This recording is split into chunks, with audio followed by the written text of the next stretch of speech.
Our guest today on Veterans Chronicles is Don Julliard. He is a World War II veteran and a veteran of the Flying Tigers. Sir, thank you very much for being with us. Thank you. Let's Well, start at the very beginning. Where were you born and raised? Stryker, Ohio. And where is that in Ohio?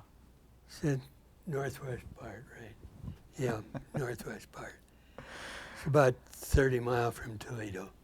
From Toledo. And you joined the service at age 17, correct? Yes, Why did you join early? I didn't want to get drafted. And you wanted to be in the Air Corps. Well, yeah, anything but a ground troop. Okay. Yeah. Did they give you any trouble when you tried to join before you turned 18? No. Did you tell them you were 18? Yeah, they knew how old I was. No, they knew. They knew. Yeah. Okay. Where did you go then? Where did they send you to train? Where was it? Okay. Had you ever flown a plane or been around No. planes before? No. Was it difficult to learn? Well, I didn't fly it. I was Sure. the armor gunner on a You were the gunner. B-25. Right. Yeah. They must have taught you something about how planes work though, right? Well, yeah, yeah, but it was mostly our job to just ride along and protect the plane. You know, we flew mostly over Japan that time. Made several bomb runs and not strafing with a B-25, but we did have gunnery on it. So it was an exciting time, really, a good time. Did you know about the Flying Tigers when you joined the service? Well, I'd heard of them, yeah, but didn't know that much about them, no. Did you have more of an interest in fighting in the Pacific than in Europe? Well, yeah. Well, you go where they tell you. Sure. Absolutely. Yeah. Okay. But like I say, it was an exciting time, a good experience. Of course. What was it like when you got to China? Well, it's a different town. We landed in Kunming, it was our base.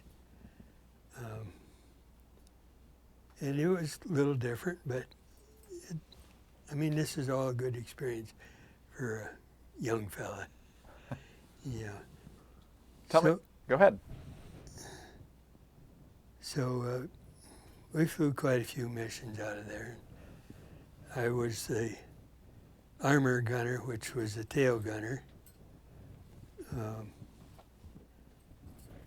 And we had some good flights, mostly against Japan that time.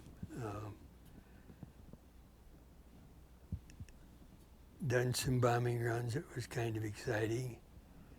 We done a skip bombing over a valley where there was a river running through it, and so we skip bombed. What's a skip bomb? Well, you drop the bombs ahead. They didn't want to drop. There was a bridge that we was going to take out, and they didn't want to drop it on the main river. So we skip bomb and dropped the bridge into the river. So it was kind of exciting, especially we were in a big valley, and when you pulled up, it was a lot of G's. Sure. Yeah. What was a typical bombing run like? Well, high-level bombing was okay. Just drop them down on the target. Did the Japanese confront you many times? No, not that I remember. So you weren't too busy back there? No, not too busy. Tell me about the B-25. Well, it's the best plane made. They were a nice. There was a 6-man crew. We had a pilot, a co-pilot, and a engineer, a waist gunner, radio man, and I was a tail gunner with a gun turret on it, or well, it was a gun. Yeah, it was a gun turret on it. Did you usually fly with the same crew, the same men? Yeah. Yeah. Yep. As far as I know, I'm the last one living in the crew. Wow. Did you stay in touch with them after the war? Oh, yes. Yeah. Yeah, they were all mostly from the eastern coast. Right. Yeah. So, did you ever meet General Chennault? Yes. What was that like? He was a nice gentleman, I tell you. In fact, I met him a couple times. He came on the base to see how things were going, check it out. So I got to meet him there. And I played a trumpet and I played taps. So it was a nice meeting. Did you interact with the Chinese people at all? Oh yeah, yeah. Our mess hall was Chinese cooks. It wasn't Chinese food like they call it now, but it was good food. They took good care of it. So you like the Chinese people? Yeah, we got along fine. Yeah. What was the most difficult part of being there? I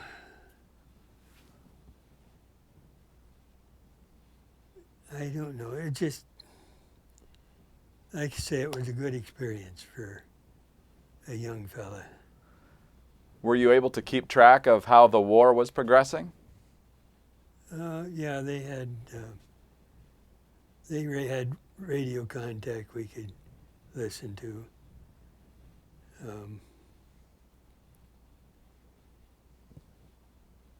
I don't know. It's, like I say, it's been quite a while ago, and Sure.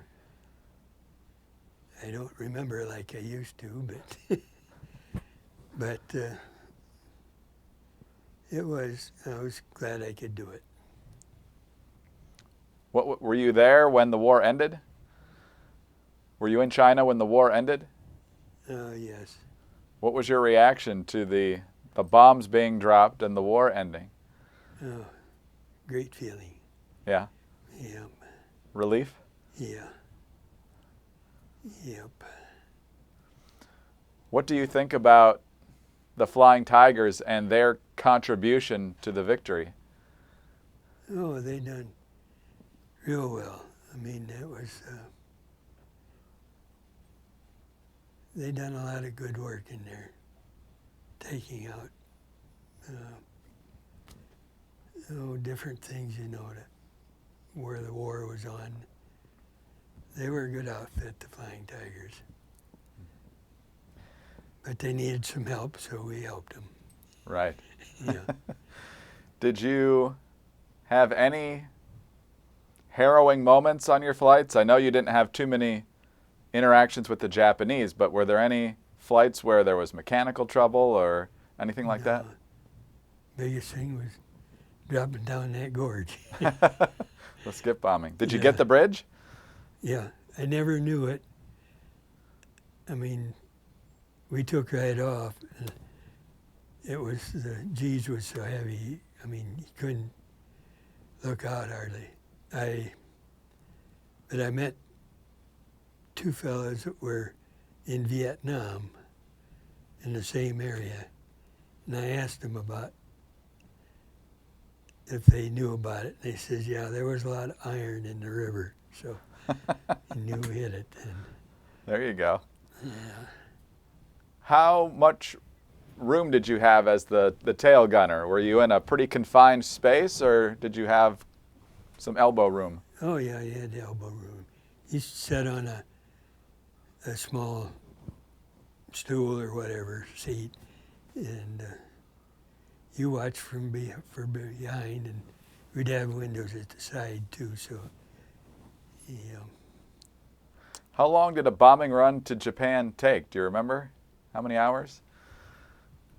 Oh, I'd say an hour and a half to 2. Round trip? Yeah. It's pretty Well, quick. maybe a little longer for a round trip, yeah. Okay. Could you see from that altitude that you were hitting your targets, Oh, yeah. the bombs? Yeah. Excellent. When you think about your service in World War II, what are you most proud of? Well, going in and helped win it. That's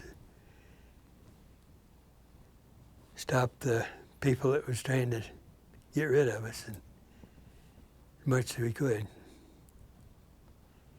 Yeah. Absolutely. Have you met, you mentioned that you stayed in touch with your other crew members. Yeah. Have you met many other Flying Tigers or those who served in the China, Burma, India theater? Not too many, no. No. I don't know.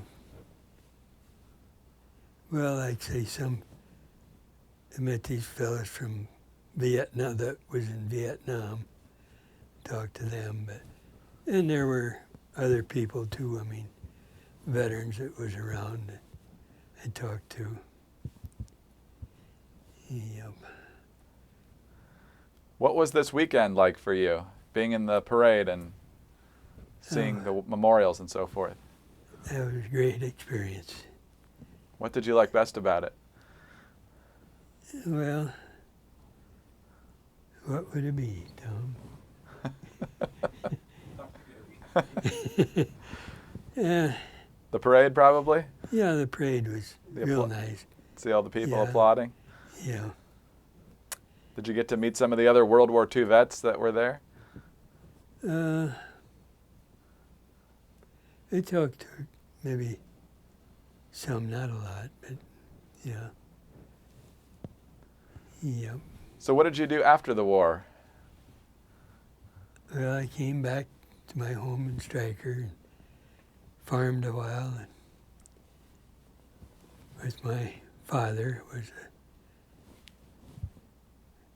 and I've lived in the same place all my life. So, What did you farm? oh, just grain crops and corn, soybeans, wheat. Yeah. Had some cattle and hogs. So it was general farm, yeah. Did you ever go back to China or Japan or any of No. those areas? Nope. No. What else would you like us to know about serving with the men or the missions you were on or anything else from your time in uniform? Well, it was good times. Like I say, I met General Chennault a couple times. He was on the base, sort of inspecting it, and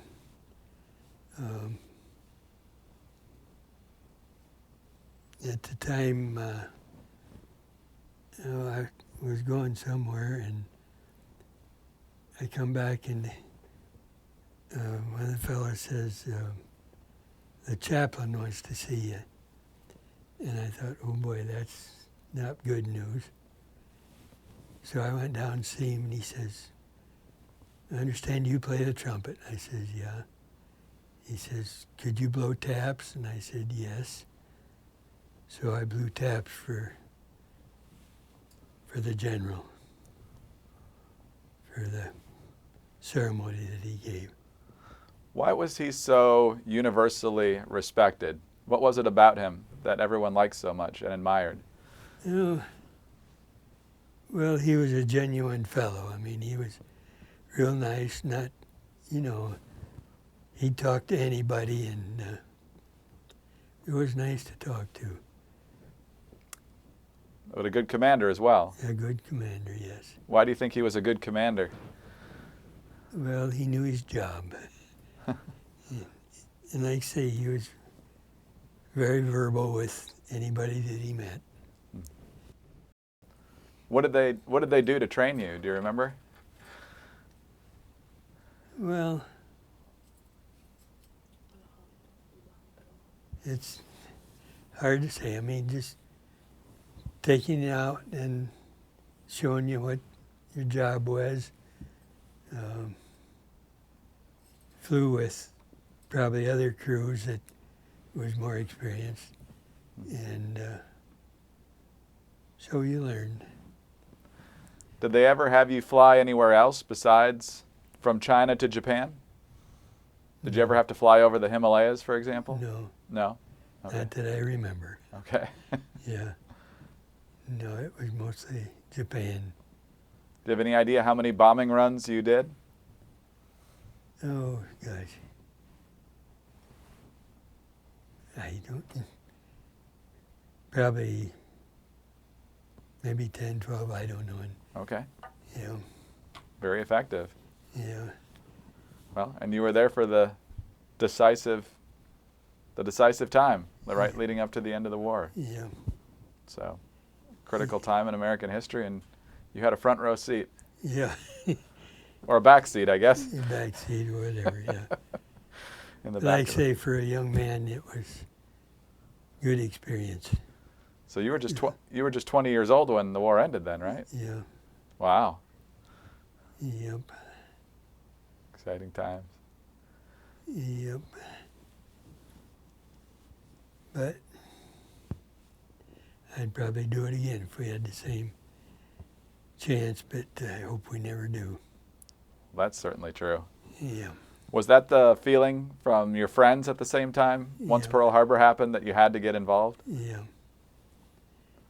Yep. Were young men signing up as soon as that happened in your area? Well, they were drafting, Or drafting? yeah. Like I say, I tried to get ahead of the draft, and Right. yeah. So you knew a lot of people, even though it's a small area, you knew a lot of people who went to war. Yeah. Right. Did you have any brothers in the war? See, yeah. My older brother was in the war. Okay. Yeah. Well, sir, again, we thank you very much for your time. Thank you for Thank you for your having service. us. Of course. Thank you.